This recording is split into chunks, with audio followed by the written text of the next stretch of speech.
One of the most important lessons to learn as an actor at any level is the definition of success cannot be, did I get cast? Yes. Because there are 1,000 reasons you may not have gotten cast that has nothing to do with your ability, that are completely outside of your control.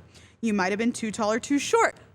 Well, look Was at this me? that. Did I write this? Did you make this comment? No, I didn't. Did I but- post the question? Did you make the Oh my God.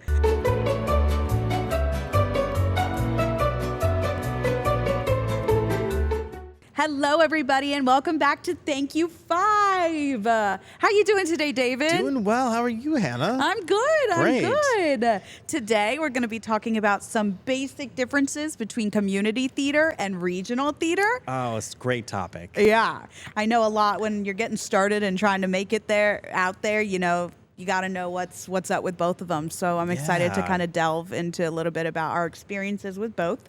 I know you've had experience with community theater. I have, and I know you've had it with regional as well. Yes, I have. So I'm kind of excited to learn together, from we're the you. perfect pair.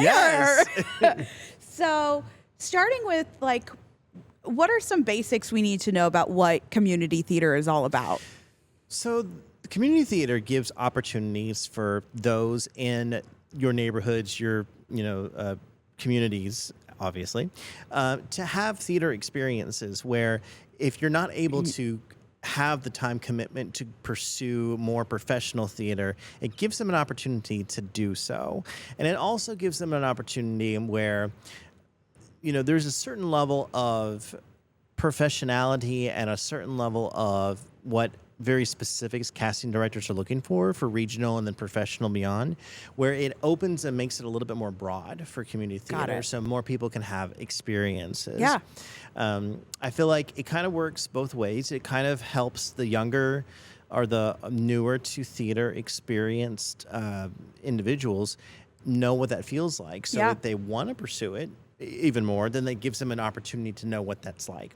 And then I also feel like that it helps those individuals that maybe did some in high school, had a career, and then now on this side of their life that they now have an opportunity again if they want to also just to be on that stage and that experience to feel what the magic of theater can do for them. So I feel like it offers a very non-traditional aspect of how people can be involved in theater, and no matter where they are, regardless in their life. Yeah, I love how accessible it sounds. How accessible it is. And, everybody can give it a go. And I love bringing community members together to accomplish something. I think that's really, really important and really special.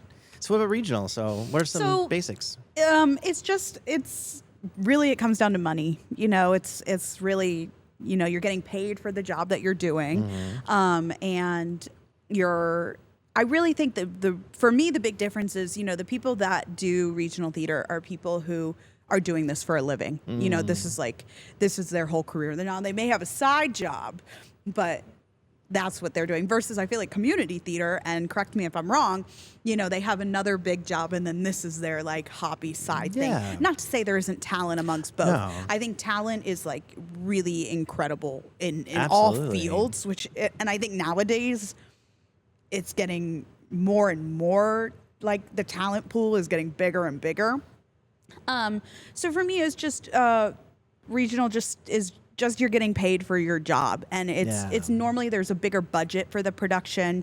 Actors get paid, and it just becomes more of a, I don't want to say strict, but a more the expectations are higher. Now, we still have a lot of fun. It's still super fun, and we have a good time. But, you're being paid for this. Sure. There is an expectation of a level of determination and, expectations that you really have to follow.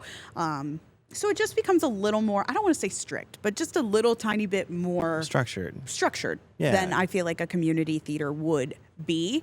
But I feel nowadays, and a lot of community theater members are kind of taking after that, the professionalism that was shown in kind of regional professional theater aspects. No, absolutely.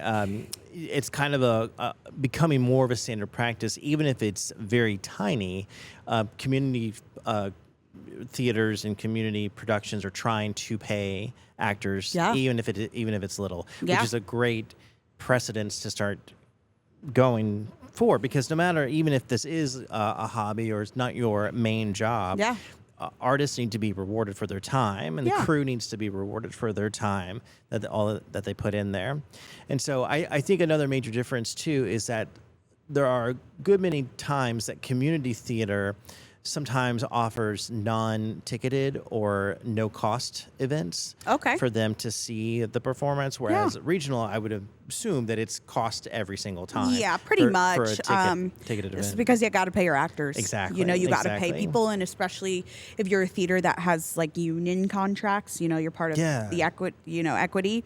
They need to, you know, be able to hold a certain standard. You know, you have to get paid a certain amount, and there's very strict rules about what rehearsal schedules look like, and you know how many breaks you get, and the expectation for even what a dressing room looks like. Absolutely. So it is different, but you know, when you become into get into that level of regional professional, you know, you're spending your days there, and you're learning. You may be learning multiple shows at one time.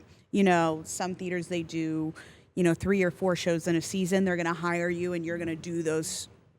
Be in each of those shows, so you're going to have a different role. So I worked at a regional theater where, you know, normally in let's say a summer season, they do a show for 2 weeks, and then you do another show for 2 weeks, and then you rehearse and you do you open a show, and then the next day, that morning, you're learning the next show that's going to open in 2 weeks, all while still performing the show at the show you just worked on at night.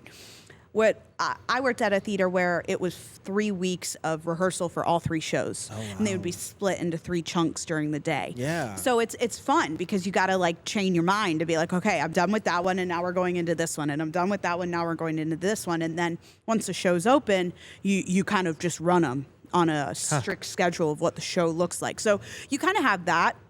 Also, of course, they run, you know, during the year and whatever, they have shows that are only that show happening at one point. But, you know, the shows run for longer, I feel like. You know, regional theater, they have to run a while to kind of earn back the money, where maybe community theater may have shorter runs, maybe 3 or 4 or 5 productions of one or performance of one production, right? Yeah. So how does equity kind of play into the role, into regional? So it depends upon the theater. You know, you have the really big regional theaters, and some are equity and some are not. Mostly they're a mix. You can have theaters where some are union members and some are not union members. You can go to, a lot of them have open calls where anybody can go. Sure. If you're part of the union, you're probably going to have an audition time slot. And you're going to, you know, a scheduled appointment almost, and you show up and you have that. But a lot of the times you'll find a mix of both, and people earning points to become an equity member. And it depends upon the level of the theater, whether they're offering points or not. So you can become, you know, you have to earn a certain amount of points to become an equity member. So some theaters offer that, some theaters don't.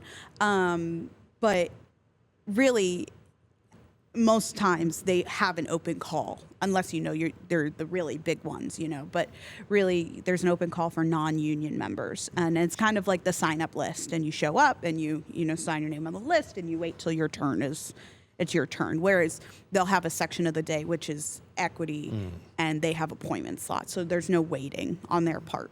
But other than that, it's not that big of a deal, and it's just a different level of professionalism in the room. Absolutely.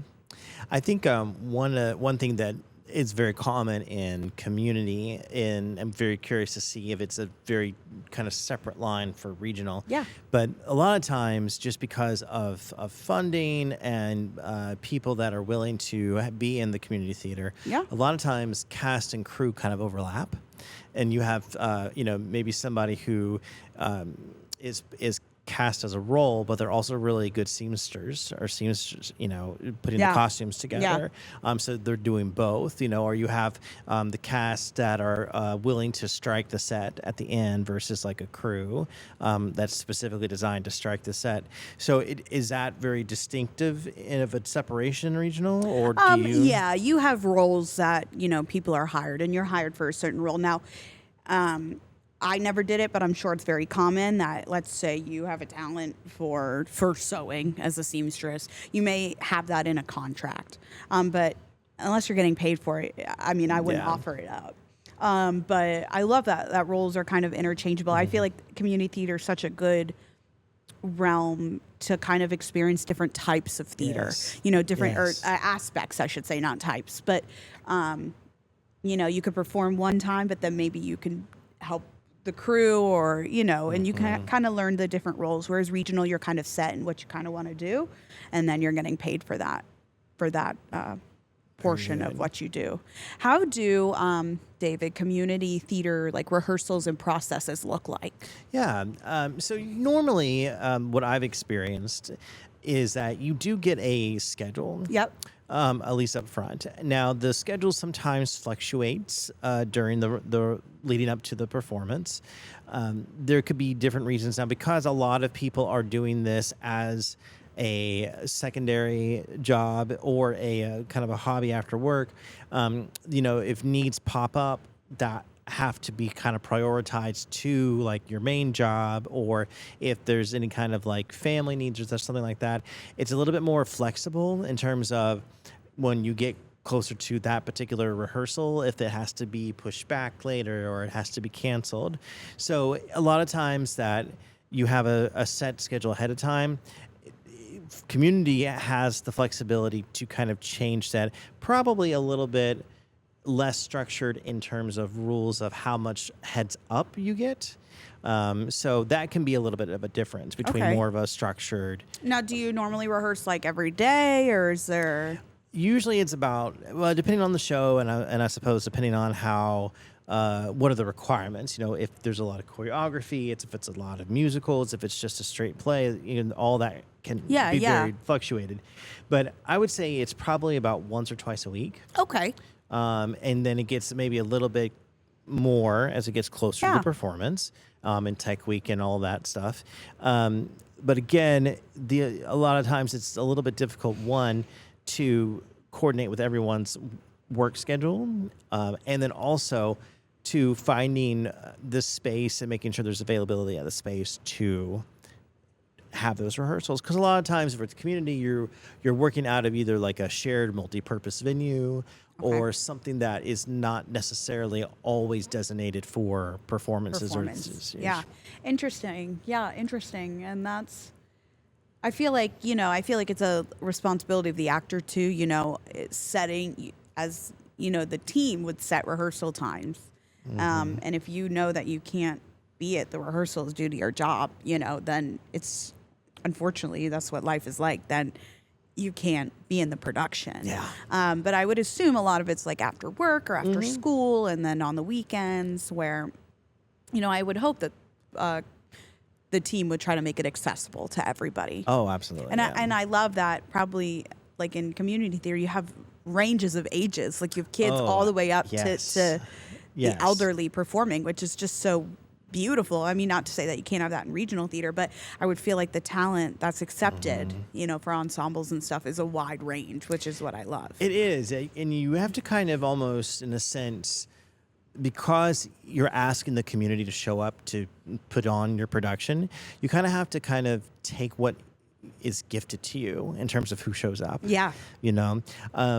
I think in doing so, directors and casting directors get to be a little bit more creative and think out of the box of how maybe people that show up that are not necessarily the typical type of talent or the typical type of person that shows up for that particular show, they had to figure out how to make that work. And it makes the shows very unique. And there's also a sense of, it's one thing to visit or go see a touring production of something or a regional production of something where it's maybe actors or people that you don't know that are strangers. And in one sense, it's nice because, it takes you for a moment out of your reality because you're watching people you don't know and somebody else tell a story. But then there's also the side of community theater where you get such an immense amount of pride seeing people, your friends, your family up there doing this, and then as the actor yourself, you get a little bit extra energy and support and love because you're like, even if I mess up, like grandmom's probably not going to be like, yeah. boo, Yeah. you know. So Yeah, but I feel like the level of productions nowadays, people get so creative, even with smaller budgets, how to make something so wonderful and so, large. And nowadays, you have such beautiful like high school auditoriums and churches and all the stuff. Like they make stuff so beautiful nowadays. So it is a great accessible route to go for these for community theaters. Whereas like regional theaters, normally they have a home. They're set and established, and you have season ticket holders, and it's like, But I love being able to see also like with the aspect of seeing same faces in different productions. Yes. Like it's so fun to watch, like go to, one or two shows and see the same faces, but how they bring something new to the show because it's a different production. So I kind of love that. That's super fun. Not to say that doesn't happen in regional theater. People get hired, over and over again, but there's definitely a mix of, you cast based off the needs of your for your shows. All right, David, now that we talked about, our experiences with both community and regional theater, there's some questions online about community and regional theater that I would love to kind of discuss. Yeah, so let's jump in. For it. Hi, everyone. I've been taking voice lessons the past 3 years, taking tap, jazz, and ballet lessons the past 2 years, been studying music theory, and have been in about 30 educational/community theater shows in different capacities. Any advice on how to make the jump to regional? I know some people do theater as a hobby, but I'd like to try to do a professional gig. Is there anything else I should focus on? Well, they're on a good starting point. Yeah, this is a great start. Yeah. I mean, taking dance classes and vocal lessons and, just being engaged in, the culture is amazing. Yeah. And you already have this amazing base, like foundation of what theater stands for because of how many productions you've been in. So that's like, you're already set. I did, before I made the jump into professional theater, I did not have 30 productions under my belt. No, that's great. It's just, I feel like it's showing up. Mm-hmm.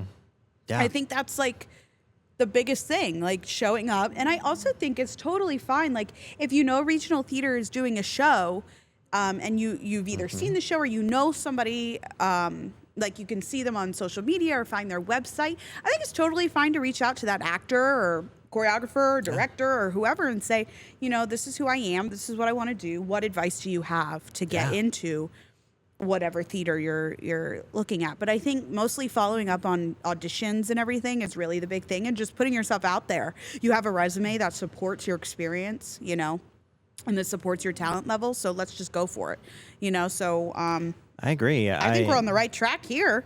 Yeah, I think the only thing that I would add is as much as you can, go watch professional theater. Yeah. Get exposed to what it looks like, what it feels like, and then that's going to help you kind of see where you are in terms of your education and your growing. And then it kind of helps you understand what the final product is, so you know what casting directors are looking for. Yeah, so. Absolutely. And I would say just add a acting class in there somewhere. Yeah. And I feel like you're fully rounded. You're great. You're stacking yourself up. Yeah, I love it. All right, next one. All right. Hi, I have a few questions regarding the possibility of auditioning for summer stock theaters. I'm a 19-year-old college freshman who isn't in a BFA program. It doesn't matter. No. I am planning on minoring in theater at my liberal arts university, but won't be able to begin taking classes for my minor until next year.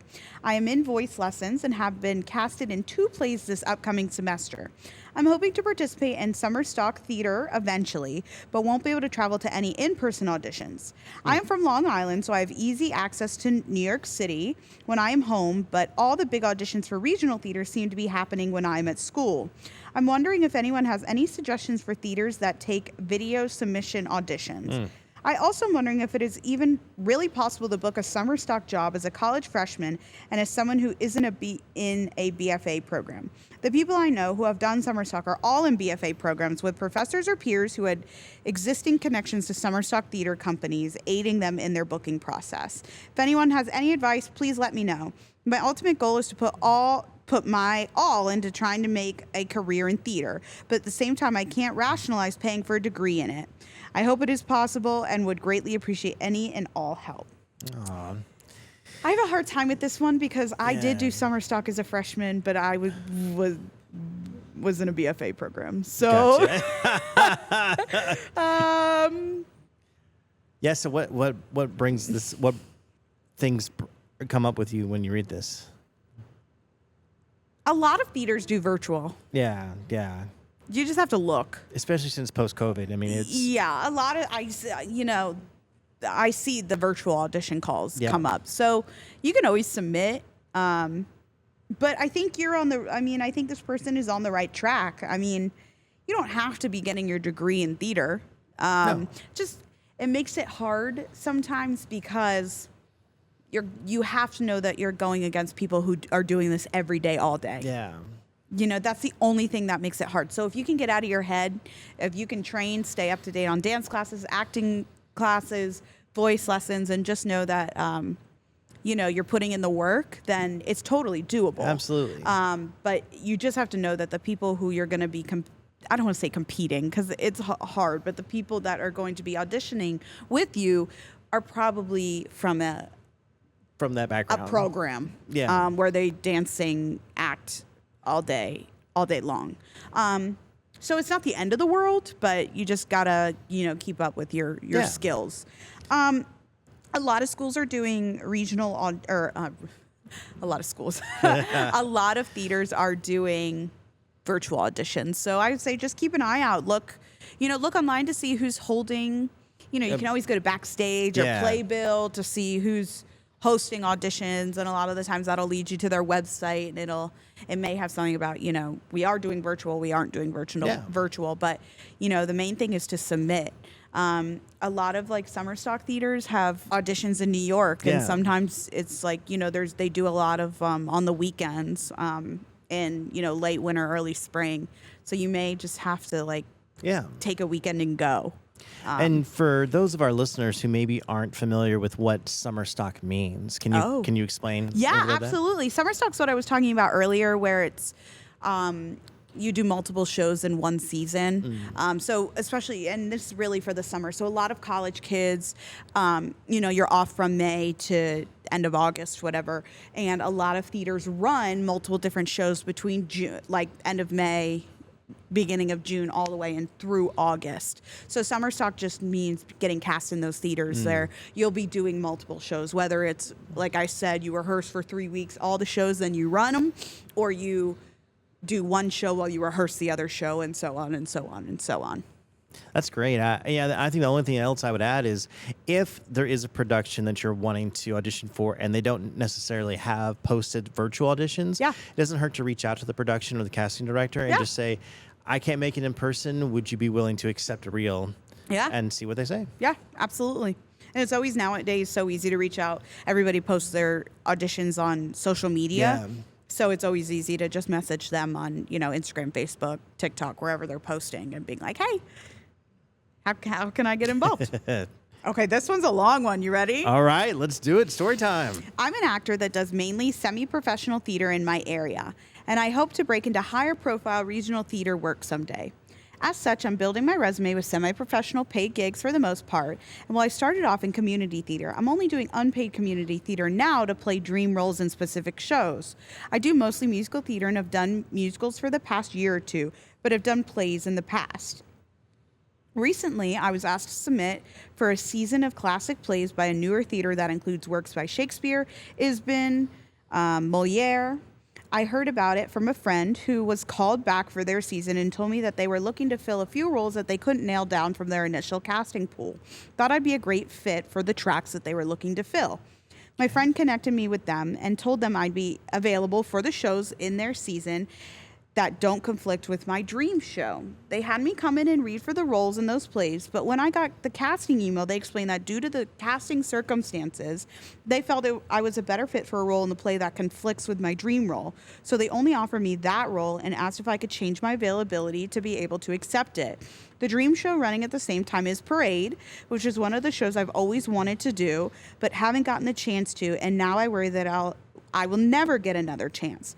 So should I accept their offer and say goodbye to the chance to do Parade? Here's some additional context. The role in the play that is a perfect fit for me and has a lot of lines. Oh, and it has a lot of lines. I'd say it is a supporting role, but honestly, the biggest role I've ever had in a play as a professional theater artist. And the stipend for this role is roughly twice as much as they pay for Parade would be. My friend who recommended me was also cast. Okay, so that's always nice, fun. Yeah. Good to be The friends. production team and director for the classic play season are highly regarded, and many of them have worked in regional theater around the country, so the show should be amazing. I've heard they were also considering equity actors as well, so this could be my first time at a mixed union, non-union house, whereas Parade will be entirely non-union. There's no guarantee I'd get cast in Parade when its casting process rolls around in the few months. That production is being done at a theater with a smaller space, and they typically can't cast more than 16 to 17 total people, and they routinely get 100 submissions from local actors. I performed there before in smaller musicals in the past, but I haven't worked with anyone of this creative team before. I do generally prefer musicals to plays, and unfortunately the semi-professional theater in my town have seasons that are more play heavy.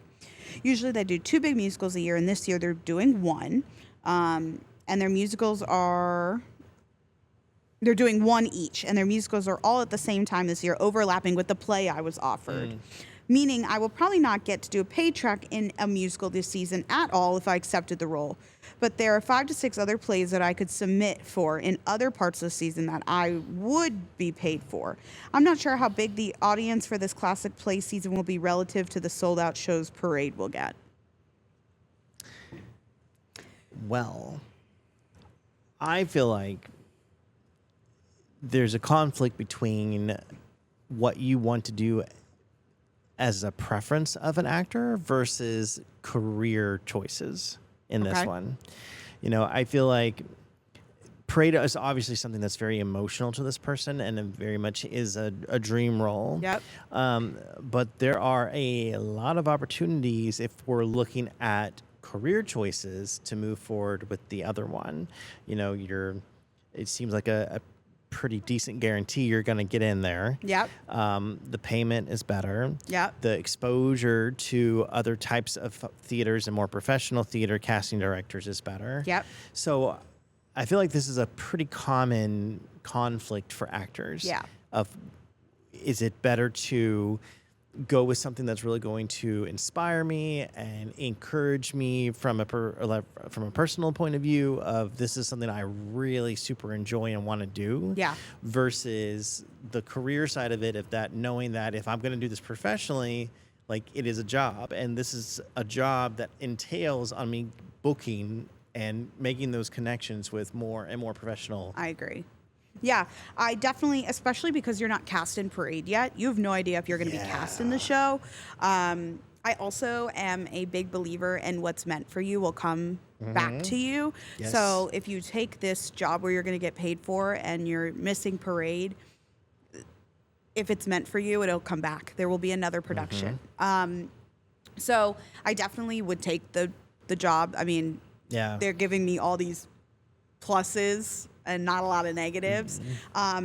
For me, the one thing that cracks me up, though, is I'm not sure how big the audience for this classic play season will be relative to the sold-out Parade shows. That makes me laugh so much because I know what it's like to be in a sold-out house and be like, I'm a star in front of a sold-out house, but I don't think it matters. You go where the money is if this is really what you want to do, and you go.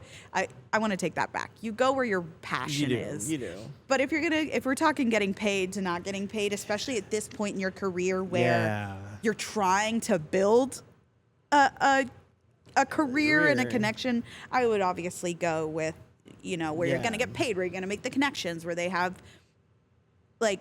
To me, it's a no-brainer, especially because you don't know if you're going to be cast in Parade. Yeah. Like, now, did I hear correctly? Did she say that her friend was the one that reached out to get her a spot? Yes, yeah. Their friend reached out to audition because they're trying to fill a few roles. So that is kind of a good and bad thing. I feel like, again, theater and the acting community is all about connections and who you know and how, somebody knows you, and so they know when there's a need for a position.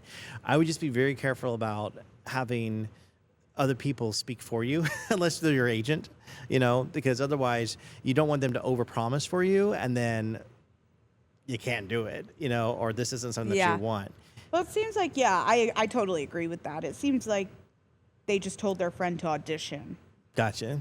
So I think, they says I read for a few plays, and they did book. So yes, I agree with that. But I hope you audition for the role and kind of prove yourself. What's it like to be in a community theater? Oh, right. Strongly considering auditioning for a community theater by me next time they have a show. Thing is, I've only ever done high school theater. I'm a little emotional because I thought I'd never perform again, but there's another chance. What's it like working in a community theater, though? Is it relatively organized? If not, I'll be fine because my high school theater wasn't either. What are the people usually like? How about the directors? Yeah. Overall, I would say it's a generally positive experience. I mean, I feel like whether it's community or all the way up to professional, there's always going to be those one-offs where something doesn't go as planned. You get those directors that maybe aren't as personable as other directors are.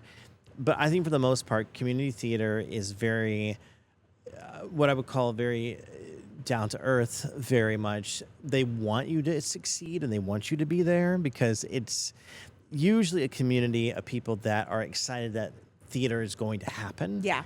And they're excited that people, versus professional actors, everyday people are coming out to put on a show. Yeah.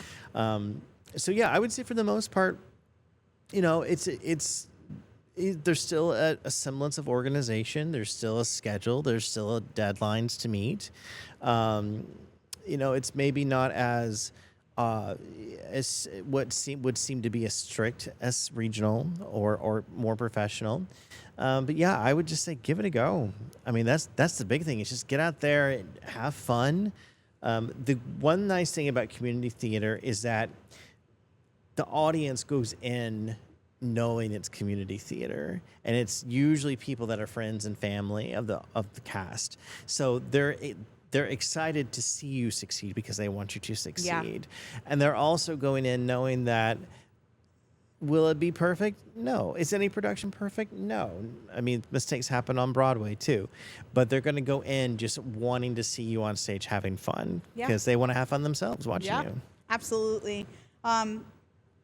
There is not one theater in this world that is organized. I've never been on Broadway, but theater people are all over the place. Yeah, it just is what it is. We're very creative, and that creativity makes us go, woo! Yeah. Typically, that's what stage managers are for, to keep the entire production together. So shout out to them. But it's very common to be unorganized. Community theater etiquette. Hi, all. I'm a first-time stage manager for a community theater production this summer. My director is also fairly inexperienced, and I'm worried that one of us isn't understanding the scope of our role. He scheduled auditions, which I was understanding to be a stage manager's job. I don't feel like I'm in the loop about any of his decisions right now. So far, I've helped fill production designer roles and emailed out notes from one meeting. At this point, I'm not sure what he thinks a stage manager does. From what I've read, I should be handling scheduling. I don't think stage manager is just a secretary. My other concern is that he isn't casting the male lead because he will play the role. His girlfriend is his assistant director, and he says she's there to pick up things he might miss while he's acting. Our board members claim that he needs to choose between directing and auditioning, but auditions are tonight, and as far as I know, he's still reserving the role. Would it be overreaching for me to discuss this with him? Should I leave that decision up to the board? And is it poor etiquette to resign as stage manager if he doesn't let me do my duties and choose between acting and directing? Thanks in advance, y'all. I'm really uncomfortable, but I don't know what's appropriate. Wow, there's a lot there. If you're uncomfortable, don't do it. I was gonna say your first. I feel like that's a thing in everything. Anything. If you're uncomfortable, don't do it. You can always leave. I mean, the thing is that people say, "Oh, you'll get blacklisted or you'll never be cast there again." Yeah. If you're uncomfortable, don't do it. Oh well. Typically, theaters have somebody like a company manager or something that you can go speak to about the situation. But yeah, a community theater stage manager is very different than what is needed at a professional level stage manager. I would agree. There's your top priority always in anything you do is to your own safety and well-being. So if it's going to cause you too much stress or don't put yourself in that situation. Yeah. I would definitely never recommend somebody that's administratively running a show also be part of the cast or crew for that matter. Like if you're a director, you need to be directing. Yeah. I think when you're trying to do too many things, that's going to get very muddy in terms of the production. And I think too, if they want to continue to be a stage manager in this production, that they do need to speak up. And I don't know, in this particular case, maybe going to the board. It sounds like the board is also wanting the director to make a distinct decision there too. But yeah, that's there's a lot of red flags going off for me in that one because there's a lot of potentials if things aren't defined on this side of it. The closer you get to production, the more issues could potentially come up. I'm right on board with you. Time to give up community theater level. Oh, no. Don't give up. No. I've been auditioning for shows since a little before COVID hit, then started back up when large gatherings were permitted in the area again, which was March 2021. In that time, I've only gotten 4 callbacks out of the 6 shows I have auditioned for and been cast in nothing. I've gotten to stage manage a lot of youth shows, which is amazing, and I definitely want to continue, and I love the work I do behind the scenes. But I want to be on stage too. I'm starting to feel hopeless because I'm 26, and most recent rejection I lost to one of my youth theater kids. This has really just hit different and made me doubt if I'm good at all. Should I just throw in the towel and work exclusively backstage? I'm at a loss as to what my next move should be. Well, totally understand the frustration. I mean, no one likes to be told they're not going to be cast after you put so much energy and heart into your audition and wanting to be in the show. I will say, just to give this person some positive energy back to them, getting callbacks for 4 out of 6 is great. Really good. Yeah. That's really, really good. Again, you never know what the casting directors are wanting or looking for or seeing. So going back to what we spoke about, when we've been talking about auditions a lot in this podcast, is you have to let them go. Like once they're done, and you have to, and like you said, I'm also a firm believer that the universe is going to guide you into where you need to be and in what production you need to be. Yeah. I think going to their question about whether they should be behind the scenes or backstage, I think it really just depends on what is your motivation and what's your dream. Yeah. If your dream is on stage, no matter how much you're backstage or part of it, you're still going to be gravitating towards that dream. Now, it also depends, too, is this person trying to do this as a full-time job? If so, you may have to take some backstage or some other opportunities that are related to theater that will eventually support you on your journey. You could look at working in the front of house, or doing that kind of role. What do you think?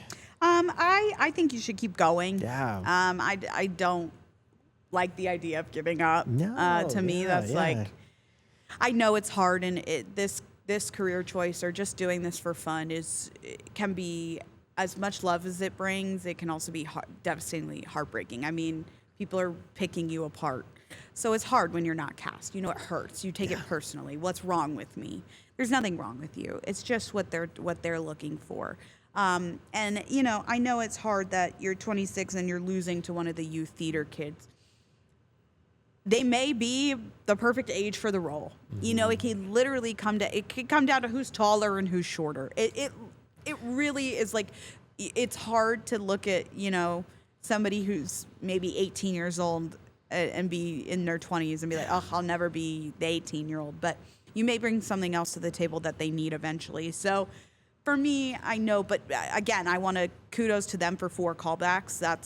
callbacks are hard to get. I mean, Yes. I don't want to skim over that. Like, that's something that's super easy to accomplish because a lot of people don't even get called back. So, I know it's hard and I know it hurts, but keep going. Absolutely. That's how Keep I feel going. about that. You got this. There's somebody commented, so let's see what they said.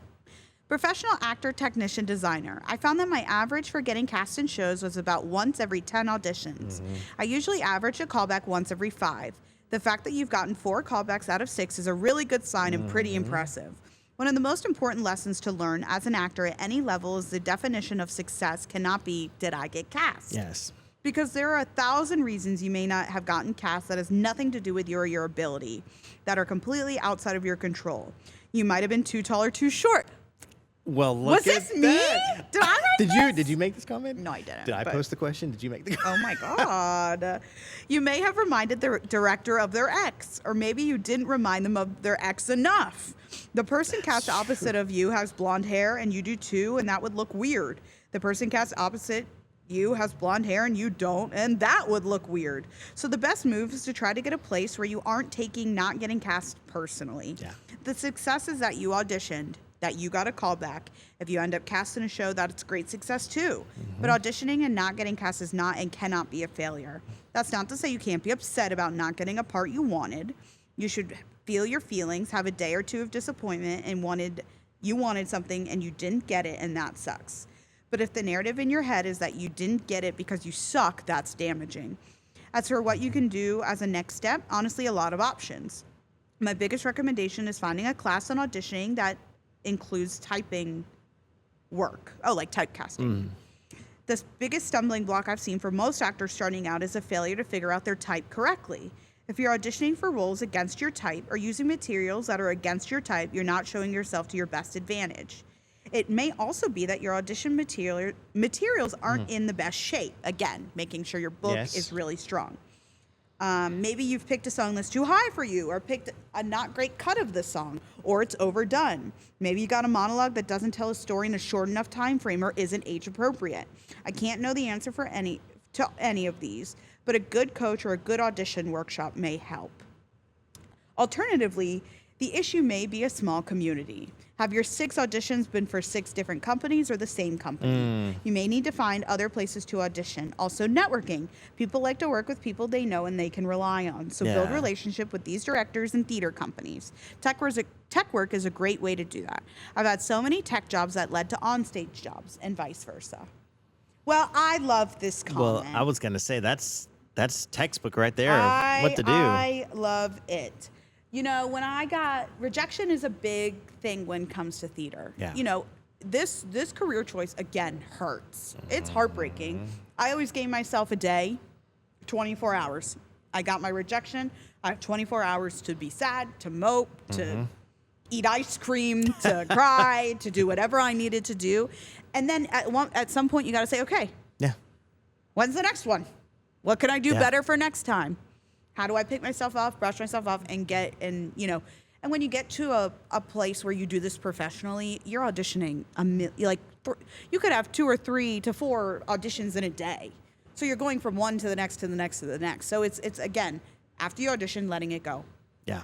So I love this comment. There could be anything. It's any factor. Did the casting director eat lunch before you, or were they grumpy so they didn't there's so many things that could be happening that you don't know. So I love this. I love audition workshops. I love voice lessons. I love even just meeting up with some people who are theater lovers like you. Maybe they can help build your book.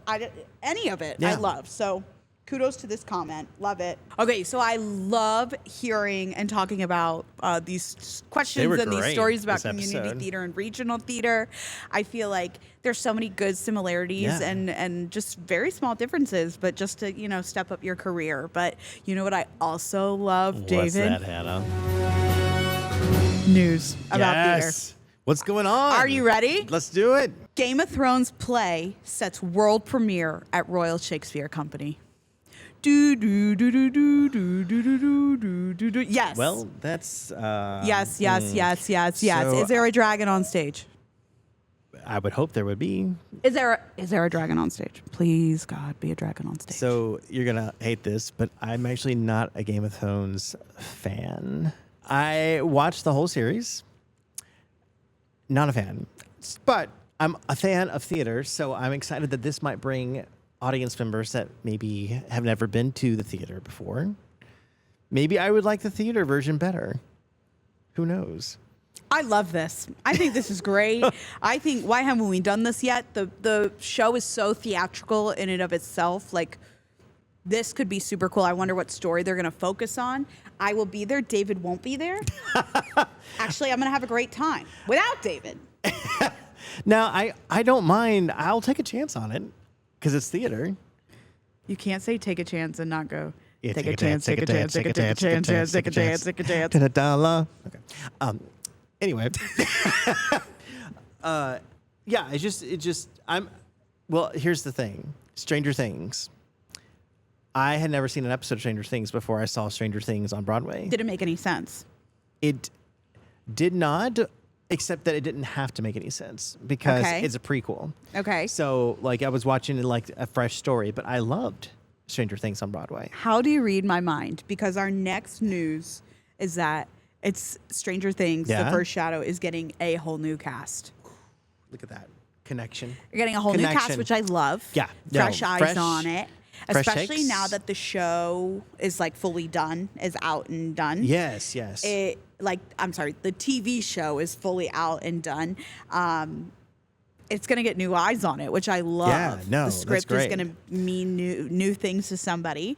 But also, they filmed the original cast of The First Shadow, and they're going to put it on Netflix. Oh, that's great. So now all of the answers that we didn't know about Vecna or Henry Creel when he was growing up is now going to be answered because now fans around the world can watch the Broadway play, which, you know, I'm excited because I love to watch theater from home. Have you seen it yet? I did not get to see it. So one thing that I know a lot of Stranger fans loved was the fact that You just said Stranger fans. Stranger Things fans. Are you calling them stranger? No. What? Stranger Things fans. Wow, that's really hard to say fast. That's why you said stranger fans. Yes. Loved about the Broadway show was at the end of it, before the final season was released on, they did a Broadway exclusive trailer for the last season, and they projected it in the theater. Oh, that's super cool. So that was I thought a really nice niche to the fans. Well, a lot of it in the fifth season of Stranger Things was they answered all the questions, but because I knew about the play, it made way more sense. So I'm excited, like, to be able to watch the play and then get to watch the fifth season again with the knowledge of the with play. That. Yes. So that's amazing. Well, I'm glad that you enjoyed that one and not Game of Thrones. David, Oh Mary is launching a tour. Yes, so excited for this tour. I am so excited. I have not gotten to see. You haven't seen it? No. Because it's so expensive and I can't afford it. Yes. However, I have the play and I've read the play. Oh, you've read the play. And Okay. I've seen the clips, wow. everything about it, it floats my boat, makes me laugh.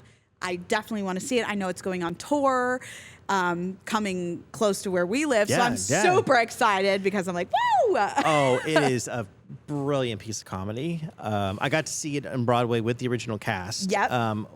Thankfully with a rush ticket. Yep.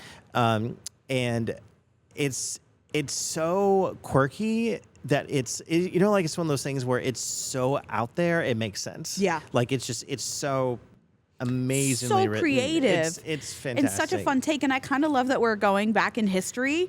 Like, first we got Hamilton, which was serious. And now, like, there's other stuff. But, like, Oh Mary's so funny. Like, taking something that's, like, so outrageous and putting it on stage just makes me laugh. And I love it. I just can't wait. And I think it will tour well because it's so small. It's small. It's people love to laugh. We all need to laugh right now. Yeah. Like, it's great. Woohoo! Sadie Sink is going to is starring in a West End production of Romeo and Juliet. Oh, very nice. I am so excited. I love her. Yeah. I'll tell you about on the Stranger Things episode. I love that Sadie Sink is getting into her stage. She's a fabulous actor. I saw her in John Proctor is the Villain. Yeah. And a brilliant show, and she was fantastic in that. So, I mean, this is great. And I love it that they're bringing back a lot of the classics right now. Yeah, absolutely. And I love that there's tweaks that being made to make them relevant for a modern audience too. 100%. Which I think and is I know the fabulous. run that Sadie is in right now is like I think a 12-week run. Oh, so great. it's super duper short. Yeah. So, it'll be exciting. Like will it's be. quick and it's great, and I hope audiences go and see it. And I think Yeah. she deserves all the recognition that she's been getting. So I love that. And I think that having those classic pieces of Shakespeare being told for today is so crucial because there's so many things that we can learn both as actors and as society from it. Yeah. Well, this is incredible news, but I feel like it's sadly time to say goodbye for another episode. Oh, well, thank you, everybody, for joining us for another episode of Thank You 5. We're so happy to have you. If there's anything you want us to talk about or any news or questions that you may have, please feel free to leave a comment or reach out to us on our social media platforms at Performer Stuff. And if you have any kind of audition material needs, such as monologues or audition bundle cuts, reach out and find it at performerstuff.com. All right, everybody. Bye.